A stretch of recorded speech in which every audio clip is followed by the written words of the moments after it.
Welcome to WB exam solution. আজ আমরা পড়ব পলিটিক্স একটি গুরুত্বপূর্ণ অধ্যায়, উপরাষ্ট্রপতি, ভাইস প্রেসিডেন্ট। ভাইস প্রেসিডেন্ট কি? ঠিক আছে, ভাইস প্রেসিডেন্ট এই বিষয়টা আমরা পড়বো। আমরা আগের ক্লাসে প্রেসিডেন্ট সম্পর্কে পড়েছি, আরও আমাদের বিভিন্ন যে মৌলিক অধিকার, মৌলিক কর্তব্য, ঠিক আছে, সংবিধানের সব গুরুত্বপূর্ণ প্রত্যেকটা চ্যাপ্টার আমরা কভার করেছি। আজকের চ্যাপ্টার হলো ভাইস প্রেসিডেন্ট, উপরাষ্ট্রপতি। দেখো, উপরাষ্ট্রপতিকে আমরা জানি উপরাষ্ট্রপতি কীভাবে নির্বাচিত হয়। তাহলে প্রথমে আমাদের জানতে হবে উপরাষ্ট্রপতি কীভাবে নির্বাচিত হয়। আমাদের লোকসভা ও রাজ্যসভার নির্বাচিত সদস্যদের দ্বারা, রাজ্যসভার নির্বাচিত সদস্যদের দ্বারা হয়, ঠিক আছে। এটা পরোক্ষভাবে হয়, আমরা সরাসরি রাষ্ট্রপতি ভোট দিই না, ঠিক আছে, পরোক্ষভাবে নির্বাচিত হন, ঠিক আছে, এটা আমাদের মনে রাখতে হবে। এবার কি আমরা আর রাষ্ট্রপতির ক্ষেত্রে কি ছিল? লোকসভা, রাজ্যসভা, রাজ্য বিধানসভা, ঠিক আছে। এবার এই উপরাষ্ট্রপতি হতে গেলে তার ন্যূনতম বয়স কত হতে হবে? যেটুকু আমাদের পরীক্ষার দরকার সেটুকু আমরা পড়বো। ন্যূনতম বয়স হতে হবে কত বছর? 35 বছর। কত বছর? 35 বছর হতে হবে বয়স। এবং তার কার্যকাল ক বছর? এই যে উপরাষ্ট্রপতি হন তার কার্যকাল ক বছর হন? কার্যকাল 5 বছর। মনে থাকবে, কার্যকাল ক বছর? 5 বছর। এবং এই উপরাষ্ট্রপতি একটা বিষয় আছে, তিনি পদাধিকার বলে রাজ্যসভার সভাপতিত্ব করেন। রাজ্যসভার সভাপতি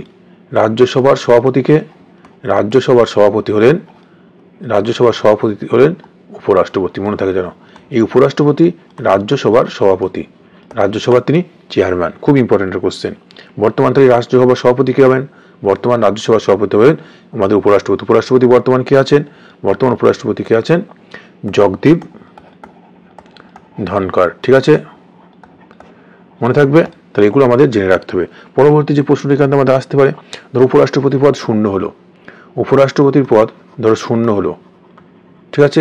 কতদিনের মধ্যে উপরাষ্ট্রপতির পদ যদি শূন্য হয়, তবে 6 মাসের মধ্যে কি করতে আমাদের পুনরায় 6 মাসের মধ্যে নির্বাচন করতে হবে, ঠিক আছে, 6 মাসের মধ্যে নির্বাচন করতে হবে, মনে থাকবে। এবং উপরাষ্ট্রপতি সম্পর্কে যে বিষয়টা, তিনি রাজ্যসভায় যে সভাপতি করেন, এটা কত নম্বর আর্টিকেল? এটা হচ্ছে 64। এটা হচ্ছে 64 নম্বর, 64 নম্বর ধারা। আমরা জানলাম রাষ্ট্রপতি কত? রাষ্ট্রপতি ছিল 52 থেকে 61, উপরাষ্ট্রপতি থাকতে পরে, ঠিক আছে। এগুলো আমাদের মনে রাখতে হবে একটু সেন্স দিয়ে। তাহলে 64 নম্বর আর্টিকেল কি?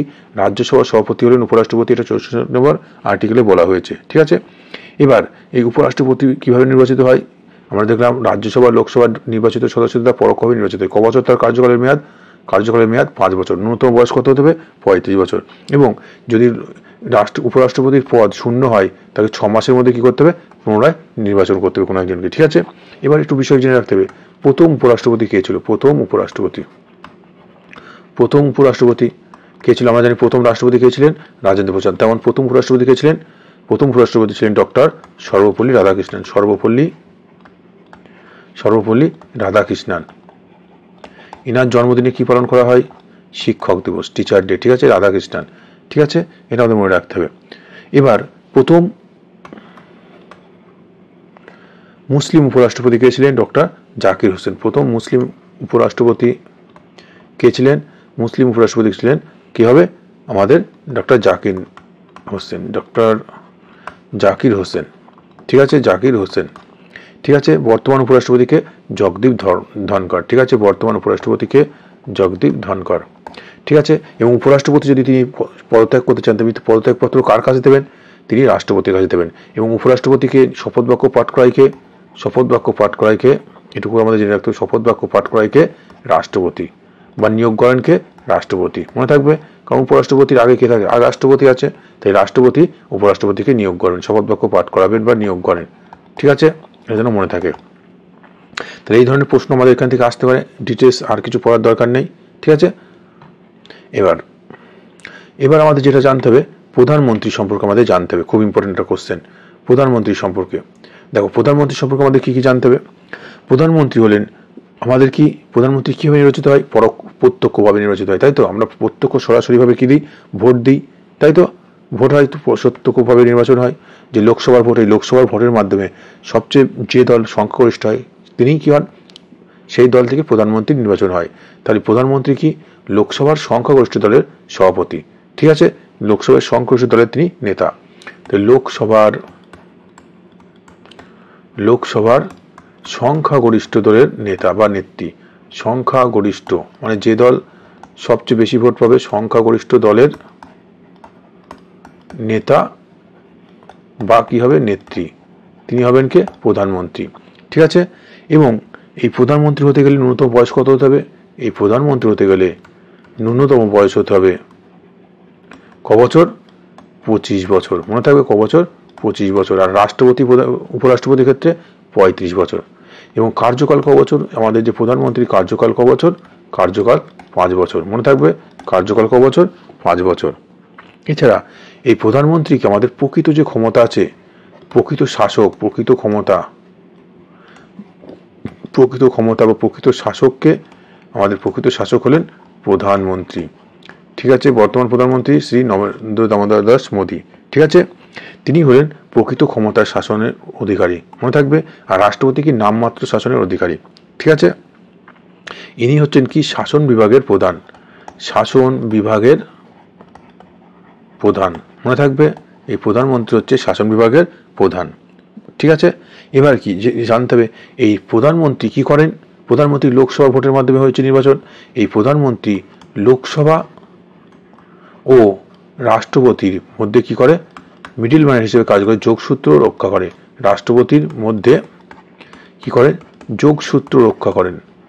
যোগসূত্র রক্ষা করেন।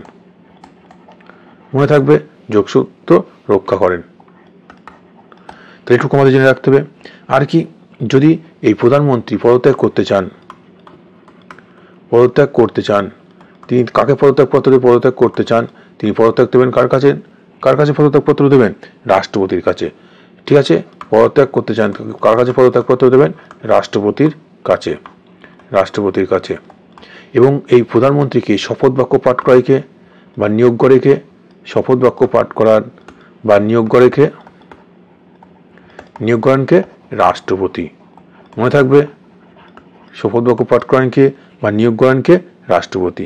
তাই এবং তিনি যদি পদত্যাগপত্র জমা দিতে চান, তাহলে কার কাছে জমা দেবেন? রাষ্ট্রপতির কাছে জমা দেবেন। মনে থাকবে। আমাদের প্রথম প্রধানমন্ত্রী কে ছিলেন?